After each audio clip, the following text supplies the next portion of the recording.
And welcome in to MIZ-STL on the Lou Information Station.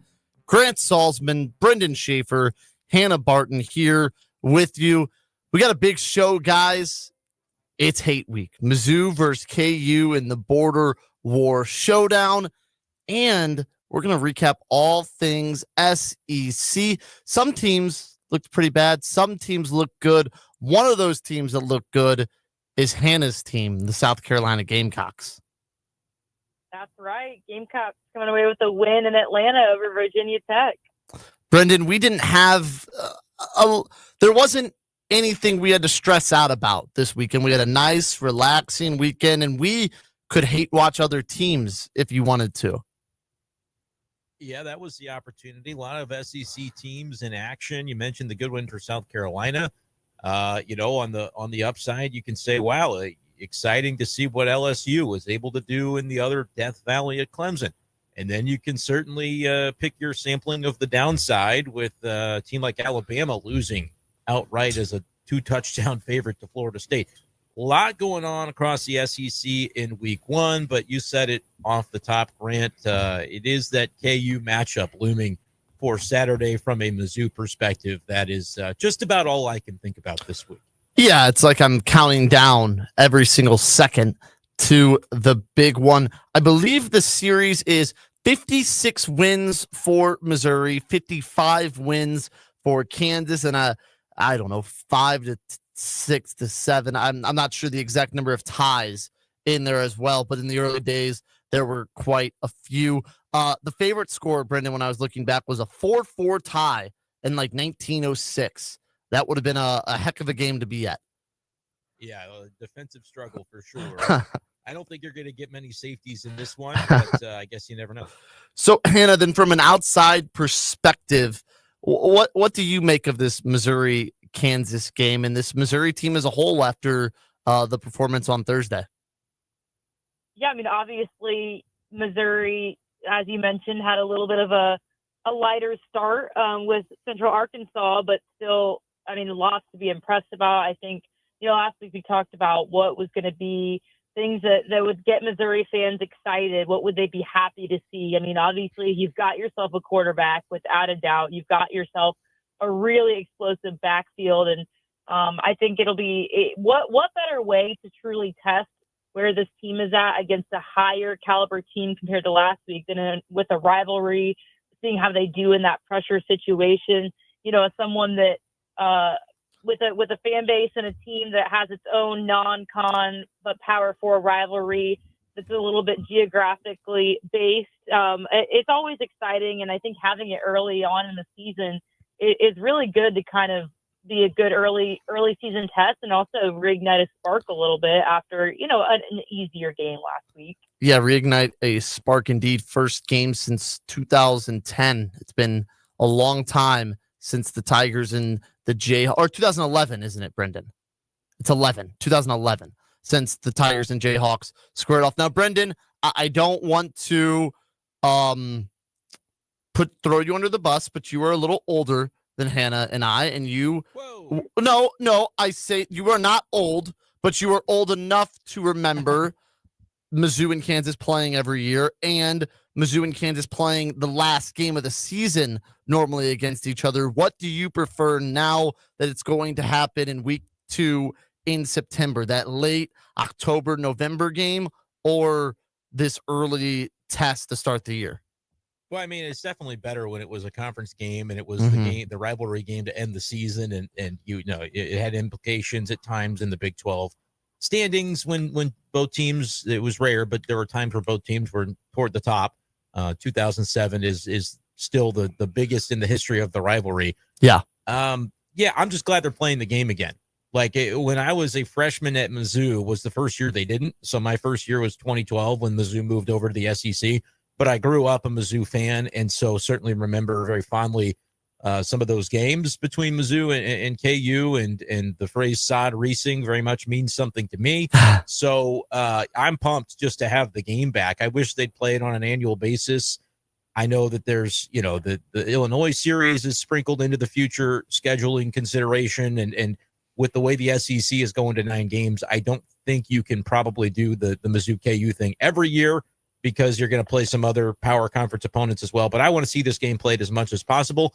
And it's exciting to me, too, that it's on a campus and that it's on our campus. It was oftentimes at Arrowhead Stadium. I'm excited to see this one and to see it on Faurot Field this weekend. Yeah, I'm very excited. I think for two things. It means more when you win at home, and it means a lot more that if you go into there and beat Kansas and Lawrence. Winning at Arrowhead is one thing, but being able to beat your rival like what South Carolina was able to do against Clemson last year at Clemson, that's a little bit more of a something hanging over their head, is that you couldn't even win in your own stadium. Yeah, and that'll obviously be something to look at for next year, but or not next. They play next year, or is it? I believe it's 2 years. I'm gonna look at that actually. I think they do play next year because they canceled the Illinois game. That would have been 2, and then there's a break, and then it's 2031 and 2032. There's another sort of home and home, and I think that's all that's been scheduled so far.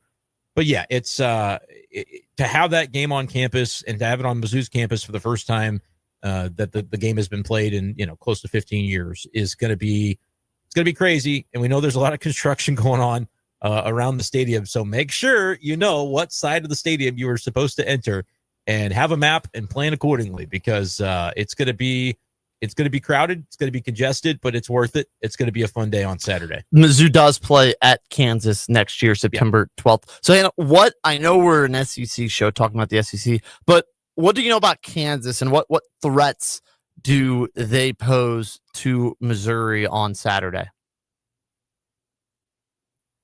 Hannah, there we go. Okay. Did you say Hannah? Yes. Sorry.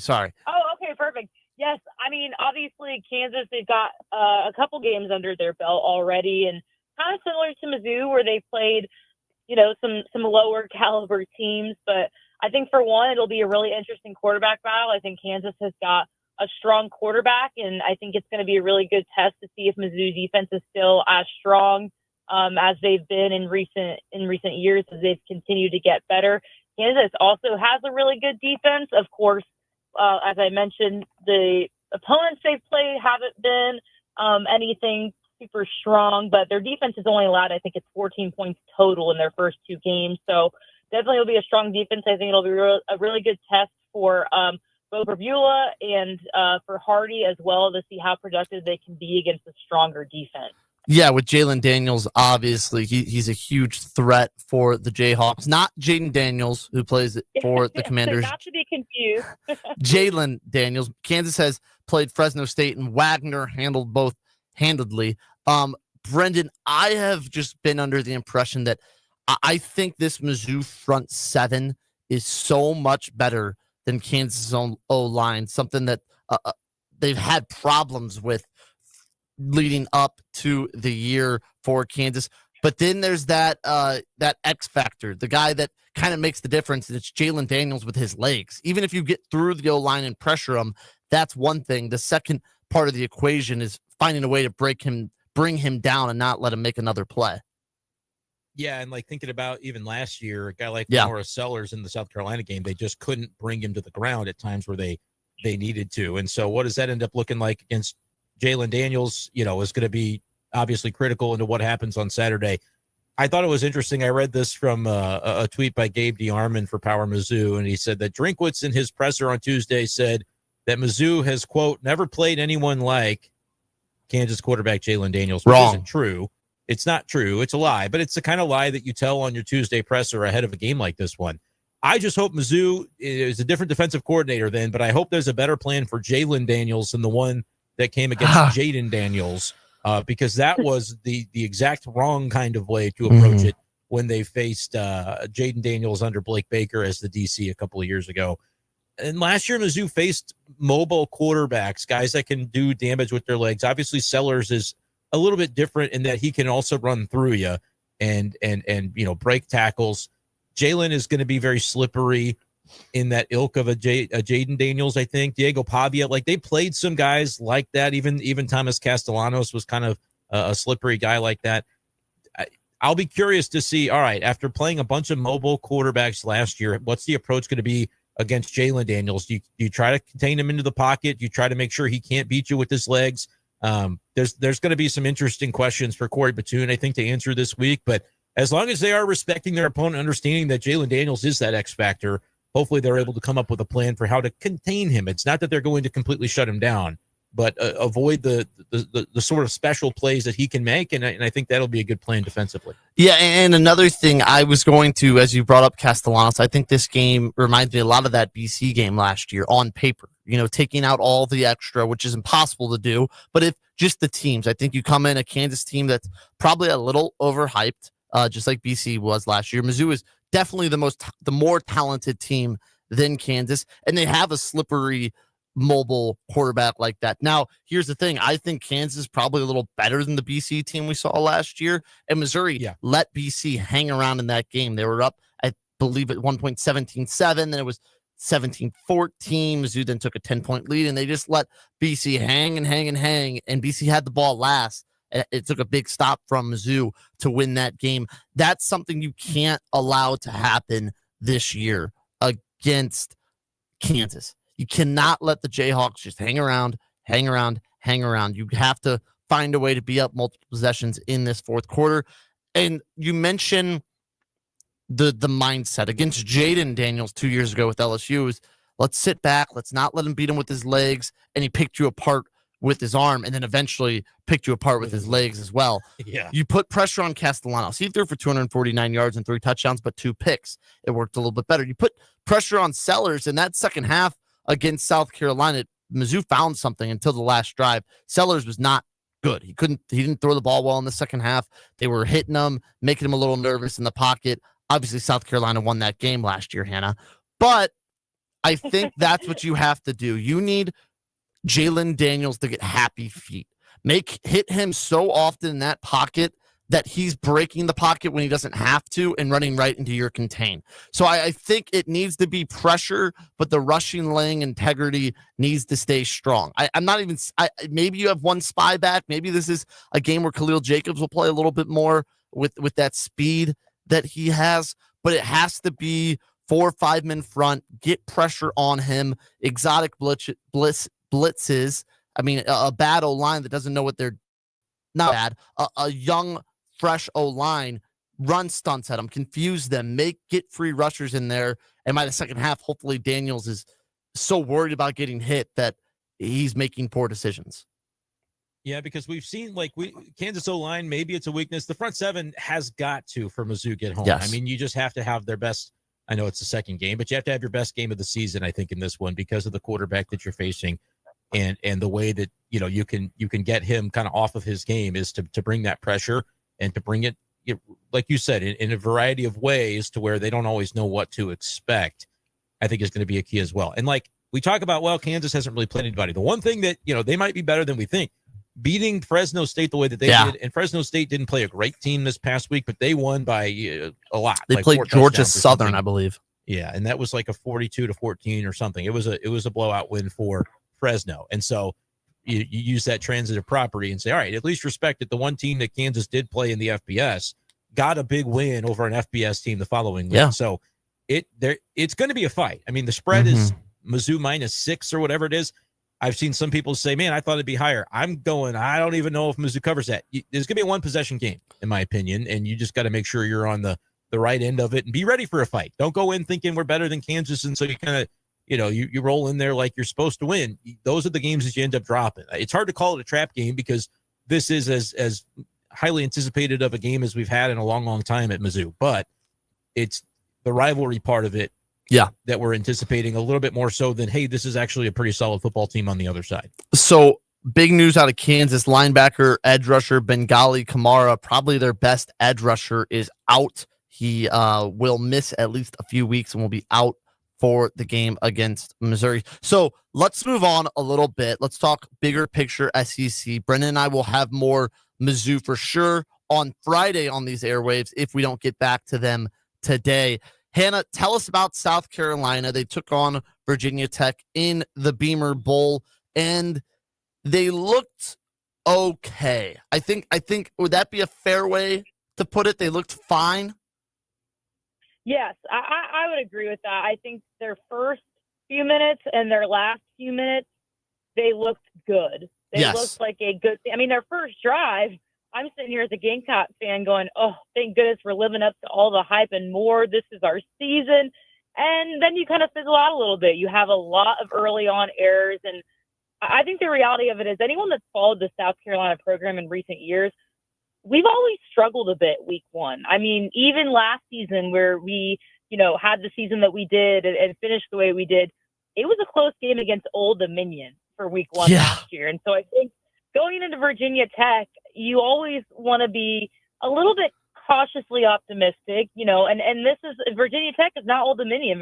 Virginia Tech is a Power 4 program that obviously has history of having success, as, Frank Beamer, Shane's dad, had. And Beamer was going to come into it with a lot of emotions. And this team, Virginia Tech, I think, looked better than you would have thought based off of their record last season. Virginia Tech has a great quarterback and is going to be a team to watch, in my opinion, moving forward. But I think for South Carolina, especially those middle two quarters, just errors. You had drops by your star receivers such as Nick Harbor, and then of course you have a drop on a punt return. Now Beamer, being the coach that he is, said, no, wait a second, we're going to do that same punt return and we're going to kick it because we have a flag, and we're going to do it again. And Bakari Swain's going to take it to the house for a special teams touchdown. And I think it's things like that. And then you saw big touchdown passes to Nick Harbor. So I think, putting on the rose-colored glasses, you saw the mistakes that happened maybe early on in that game and in the second or even in the third quarter. I mean, that fourth quarter, every mistake that they seem to have made, they fixed. Yeah. And so obviously I think our offensive line is going to need to develop a little bit more. I think the defense, honestly, was one that I was pretty pleasantly surprised with, because we lost so many weapons, especially on that defensive line. Obviously, we bring back Dylan Stewart, which is huge, but I think our linebacker room was something that really surprised me. I think we've got some real athletes in there and some more depth than we've been used to in the past. But yeah, that's kind of my general assessment after week one. Brendan, what'd you make of the Gamecocks' 24-11 win over Virginia Tech? And to Hannah's point, Virginia Tech is maybe a Hail Mary being called the right way against Miami last year from having a much better looking season than they did. What'd you make of it, Brendan? Yeah, I thought South Carolina did what they had to do. I mean, they're stifling on defense, as you would expect them to be. The offense maybe didn't go above and beyond any of your expectations. It was kind of a slow going first half, but at the same time, like, you're judging, you can't judge South Carolina's output against what all these other teams were doing against FCS or against, Georgia beating up on Marshall. This was a game that South Carolina was favored to win by about a touchdown, and they won it by about 2. So I ultimately think they impressed to the degree that I would have wanted to see from them. I thought they were going to handle their business and did. But, I thought for the opponent that they faced in the environment, like, again, there were that sort of the Beamer implications. There were more emotions, kind of like we talked about this Mizzou game as a rivalry game coming up against Kansas. There were outside emotions that you could kind of factor in if you wanted to for last week's game for South Carolina. For them to come away and look really steady, I think, across the board was good to see. That was a good first showing. Yeah, I would agree with that. And Lenore Sellers, man, he made some plays in that fourth quarter to keep the game alive. Let's go to the biggest game of the weekend. If you look at how ranked teams, we had 2 really big ones. The first, Texas at Ohio State. Ohio State wins 14-7, but I think for the Longhorns, you left a lot out there. Let's start with what you made of it, Brendan. Yeah, we had the hype surrounding Arch Manning coming in, right? And I can remember what he said back at SEC Media Days, which was, I haven't really done anything to earn all this hype and attention at this point. I want to go out and, earn that. It did not earn it in week one, but how do you measure and judge, kind of like I said with South Carolina, how do you measure what Arch Manning did against probably the best defense in the country in their environment, in their home stadium, when that's all we've ever seen from him in college? Like, when Ohio State plays Podunk State and Arch throws for 5 touchdowns, we're going to be like, okay, like, that's kind of what you expected. If that game happens first and then you play the Ohio State game, it changes the perception of what you view him on. The offense has got to be better. Arch Manning's got to be better. I think he'll be better, but was that game enough for me to go, okay, this idea that he's a Heisman candidate may need to be something we pump the brakes on? I kind of do believe that I had that reaction, but at the same time, is he still probably one of the top 20 quarterbacks in the country? I certainly would imagine that at the end of the day, we see that from him. But Texas got popped in the mouth a little bit, and I just don't know, is their roster as strong and deep as it was last year, letting alone the quarterback position? I came in thinking those are going to be two of the best teams in the country, and they played to a one-possession game. And so at the end of the day, maybe that's just, that felt like a playoff game where we laud and we hype up the two offenses, and then the game starts, and it's all about what the defenses are doing. So that's sort of what I wonder is, like, with Arch Manning, is that really what it is at the end of the day? Is he'll perform when they're not playing at one of the top defenses in the country at their place. He'll be okay, but I don't think he's the best quarterback in the country anymore. And maybe I never did, but that certainly was the way he was being talked about coming in. I still put him as a top 3 quarterback in the country. I think that with offenses, it takes a little bit of time to develop and get into the season. I think we've always seen that, especially in college. Defense is just easier to implement and game plan for. And I also think you're playing maybe the best defense in the country, and Texas had their chances. They got stopped at the 1-inch line on a QB sneak, which had no chance of ever succeeding. It seemed like they got stopped at the 7, I believe, went forward on 4th and goal, and then they had a chance to score again at the end and just didn't get it done. I mean, you think if you kick field goals in all those scenarios, maybe you find a way to get one more and win the game. I don't know. Hannah, what did you make of it? And what's your reaction now with the Longhorns? Yeah, I mean, like we said, Ohio State, hands down, top defense in the country right now. Texas, great defense as well. And it's like we had said, and in a matchup where we talked so much about offenses coming into it, it was really a game of defense. I think, touching on the Arch Manning thing, I think that this game, in terms of long-term development, was one of the better things that could happen to Arch, because he came into his, big debut against a really challenging team in a really challenging environment, and he messed up. He made mistakes you would expect from someone in his position had his last name not been Manning, realistically. And I think, as Brendan said, and as he had said in the SEC media days, like, he hadn't done anything to earn this hype. And I'm not saying that the hype is not Arch Manning's fault. He has said or done nothing promoting himself as being what everyone else in the media has created him to be. I think right now, I mean, not one of the top quarterbacks in the country, but it was week 1. I think we could sit here in 6 or 7 weeks, and Arch Manning very well could be at the top of that Heisman favorite list. But it just all comes to development, which is what Coach Sarkisian had said, heading into the season, was it was going to be how Arch was going to respond to making mistakes and to growth and to developing. And so I think he's going to come out this weekend against, obviously not an Ohio State, and have a great performance. But I think what better way to learn some tough lessons and to make some, newbie mistakes than in a big game, in a big environment like that, where you're learning how to compartmentalize and move on.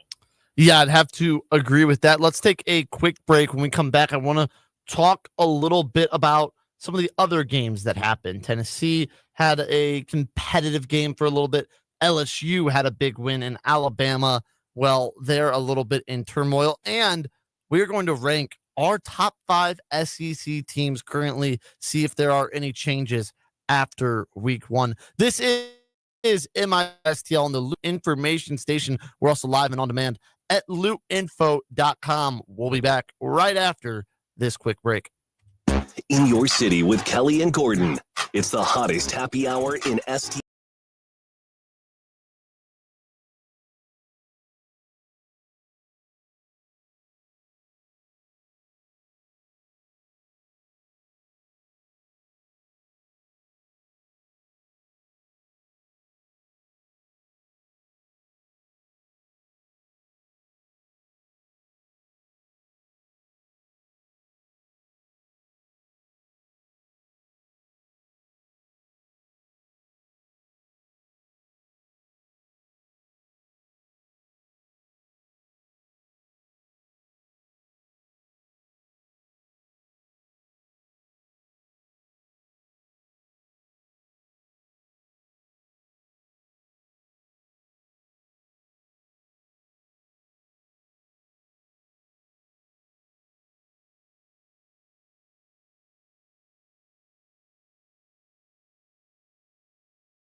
And we are back on the Loot Information Station, live and on demand at lootinfo.com. MIZ-STL, Grant Salzman, Hannah Barton, and Brendan Schaefer.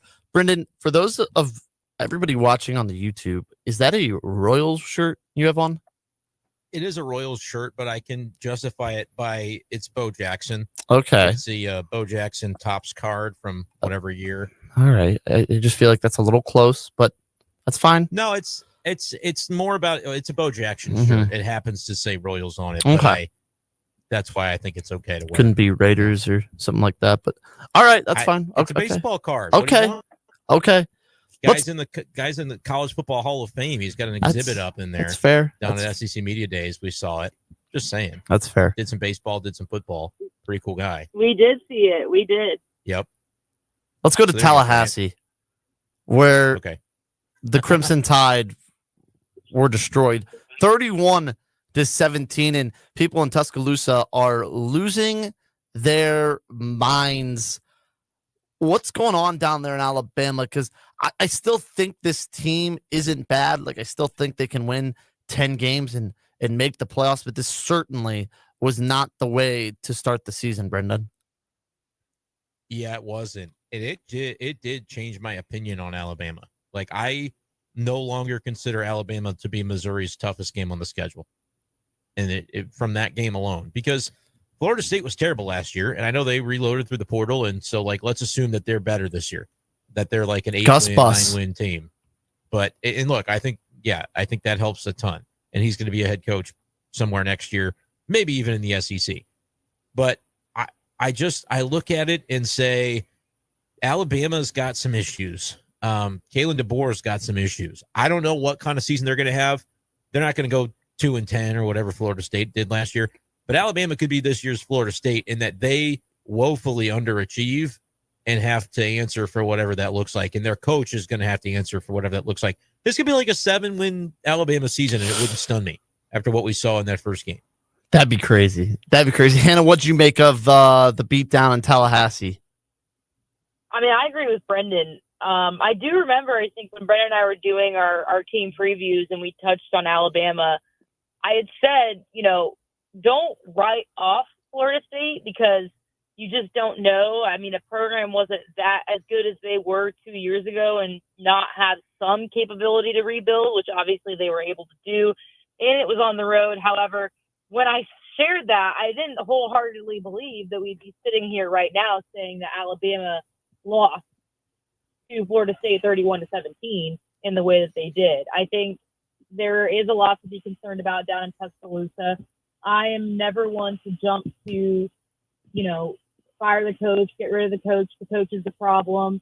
And I don't know who he necessarily is, but there has got to be some changes that need to be implemented in Tuscaloosa, whether it starts with DeBoer, whether it is, what's going on in the locker room, because it's Alabama. I mean, it's not like recruiting your resources is a daunting issue. There's really no reason they shouldn't have been able to at least stay close to where they were in the Saban era, but it seems like they have just so drastically dropped from that. And I agree with Brendan. I can't see Alabama getting more than 8 wins this season. Wow. Now, what I will say is I've seen a lot of crazy takes about Kalen DeBoer that people were unsure why he was hired. He didn't have the resume, this and that. Like, the man led Washington to a national championship game. And I know that Washington team ended up having some NFL talent, but it's Washington. Some. Romo Dunze, Jalen Polk. Oh, yeah, the quarterback. Michael Penix Jr. Michael Yeah. Penix, But I don't know what Ty Simpson is. I mean, yes, but I'm saying that he still led Washington. Like, that's a pretty good. I know they didn't win, but they were still pretty darn close to finding a way in that game against Michigan. Michigan just outlasted them a little bit. I'm wondering if it's maybe not the right fit. I mean, Ty Simpson, I don't know if he's the guy, and I'll be curious whether they turn to that stud freshman they got back there. Ryan Williams didn't have a good game, but I think the most concerning part was for the first time in a long, long time watching Alabama, they looked worse up front than the other team. Florida State was kind of able to impose their will running the ball on them, whether it was Castellanos, whether it was handing it off. They dominated running the rock, and that's not something you normally see out of Alabama teams. Yeah, Yeah, to clarify. Go ahead, Hannah, sorry. Oh, go ahead, Brendan. Hannah, go. Sorry, I wanted to clarify. I think Florida State looks good. Yeah, no. I don't think. I mean, like we said, this isn't the same Florida State team that had 2 wins last season, and I think Florida State. I mean, I was so impressed by Castellanos. I think that if they can continue to have a game like they did against Bama, like they are going to have a good season, and I could see them having a season in which they win more games than Alabama. But like you mentioned, you're not used to seeing Alabama get beat in the way that they did in each position group as well. It's one thing if Alabama gets beat because one area looked really bad or there were some significant just errors and mistakes, but all of their positions had moments where they just looked so discombobulated. Brandon, what'd you have to say? No, I was just going to remark that I am sort of worried about the Kalen DeBoer. I'm not saying he didn't deserve the job, but I'm saying right now I think he's in over his head. I think so. Like the comments and the way that he reacted. There was the quote post game where a reporter was referencing saying, "Hey, you talked about having a really good week of prep," and it was like he was confused about what the reporter was saying. He goes, "I said that this past week," and the reporter was like, "Yeah, you said that." He goes, "Oh, okay." There's just something weird going on. Right? It's like I feel like his head is in so many different places because maybe the pressure of the role that he's in is getting to him. I'm not saying he's not a good football coach. I'm saying that it's like in baseball, we would talk about, to manage the Yankees or to play in the New York market, doing it elsewhere. But that's true for college football in Alabama. It's because of what Saban brought to that place that if you don't measure up and if you don't do things the same way, people are going to, kind of look and put you under the microscope. And if you don't win, they're certainly going to put you under the microscope. And not only did they not win their first game, they got embarrassed in a game they were favored to win by multiple touchdowns. Yeah, now we're going to turn our attention to the last game on this big game on this slate. LSU goes to Clemson, and I know it was 17-10, but I thought Garrett Nussmeier looked really good in only scoring 17 points, and I thought LSU as a whole looked like possible national championship contenders. Let's start with what you made of it, Brendan, and I know, Hannah, you probably were a big fan of the Bayou Bengals last Saturday. What'd you make of this, Brendan? I'll touch on it quickly so we can hear Hannah's reaction. But this was my pick of the week that I thought LSU was going to win this game outright. I just don't believe in Clemson. I don't believe that Dabo Swinney is the head coach for the NIL era that he needs to be. This Clemson team returned so much production and experience, and if it can't get a win at home in the opener, I just cannot see Dabo getting Clemson back to like that national stature that, their fans in Clemson were used to seeing over the years, prior to like COVID. That's really like since then, Dabo has not had the team to really go all the way and be a true national contender. And so I wasn't surprised. I know that people would have said the same thing about and said, well, Brian Kelly hasn't really proved his ability to win an early game in this type of environment, beginning of the season. I just feel like the LSU team has more talent that I trust. And frankly, I did think that you'd see a step forward from that defense under Blake Baker, former Mizzou DC. I feel like a second year in the scheme. We're kind of hoping to get that from Corey Batoon's team this year in Missouri. But I felt like they were going to have the talent defensively with Blake Baker. Now he just needs to get them in position with the scheme. And we certainly saw that in the first game. I felt like defensively, LSU definitely stood up to the task. I would agree with that. All right, Hannah, let's hear it. I'm going to start with my unbiased opinion first. I mean, obviously, this was a big test for LSU. We had talked about it when we previewed LSU, and anyone who's followed their program knows that they have not gotten that win in week 1 under Brian Kelly. Now, they haven't played the easiest of teams like some of these other schools have, but they haven't started their season off with a win in week 1. So this was a huge test for them to go on the road to the other lesser Death Valley and try to get this win against a Clemson team that, okay, now here comes my bias tag being put back on. That was ridiculously overhyped, in my opinion. I mean, I couldn't believe how high Clemson was ranked coming into this season. Yes, they were returning a lot of production, but it's not like they were they were a great team last season, but returning their production, it'd be one thing if they finished the season ranked as, a top 3 or 4 team and then, return the same people. They weren't. They didn't finish that high either. And so I think that Cade Klubnik also showed a little bit. He was kind of in that category as someone that, Heisman being tossed around. Is he the best quarterback in college football? Is he, the best quarterback in the state of South Carolina? And I think that, he didn't show maybe as much as both Clemson non-fans, such as myself, and Clemson fans probably wanted and needed to see. I agree. I think Garrett Nussmeier looks fantastic. I think this defense for LSU has taken a huge step forward. And just as before LSU played, but even more so now, that is a game that I am worried about, is going to LSU and to the, I guess now what we consider the official Death Valley. I would have to agree with that. All right, guys, let's do something fun here. Let's rank our top 5 SEC teams after week 1, because I think some people might look at this conference now a little bit differently. And something we didn't even get to talk about was Auburn. They looked great against Baylor. That was a really fun game. Hopefully we'll be able to talk about that a little bit on Friday, Brendan. But let's go. Top 5. I'll go. You want to start at 5 or you want to start at 1 here? Start at the top. Okay. Yeah. I'll start at the top. Tell us your best and work your way down. Give us the 5. The best team in the SEC is still the Texas Longhorns. One loss to the defending national champions does not change that for me. So I'll go Texas. I'll go LSU 2. That was a dominant victory there. I'll go Georgia 3. Then I'll throw in the South Carolina Gamecocks.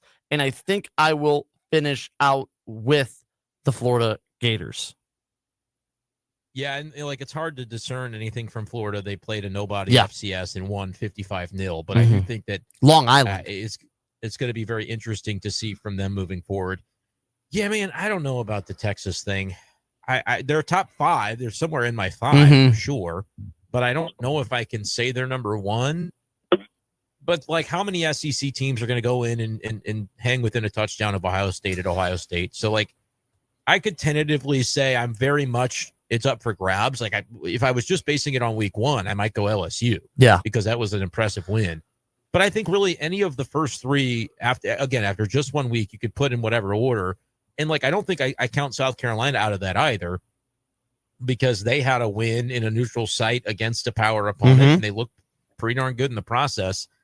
I might defer to Georgia and then say Texas, LSU, South Carolina, and I might go Florida.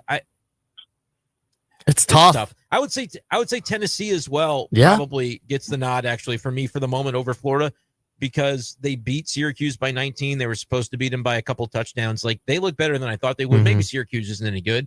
Yeah. But I would say maybe I'll give a little bit of love to Tennessee after 1 week, even though Florida's right there knocking on the door for me as well. And I do think Auburn, played really well too. So it's not Alabama. That's the only thing I really feel strongly about after 1 week. Hannah, what you got? Yeah, kind of similar. My top 3 to 4 can kind of be shuffled around, and it's so hard to kind of gauge based off of who played who. But I think after what I saw week 1, I have LSU as my number 1. I'm going to go Texas at 2. I'm going to go South Carolina at 3. Georgia at 4. And then I'm actually going to have Ole Miss round out my top 5. I think that they've got a really good quarterback that has a lot of talent. And Georgia State was a team that, a couple of years ago, I think they scored a couple touchdowns against South Carolina, if I'm not mistaken. So, and, I obviously it's not the same as the teams that LSU, Texas, or South Carolina played, but I actually have Ole Miss rounding out my top 5.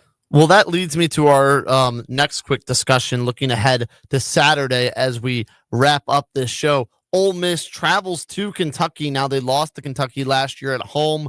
Heartbreaking loss, kind of ruined their hopes at a playoff berth. Now, number 20 Ole Miss goes to Lexington. They are 10.5-point favorites, the Rebels are. And I think this Kentucky team is the worst, if not the second worst team in the SEC. What make you, Brendan, of this matchup?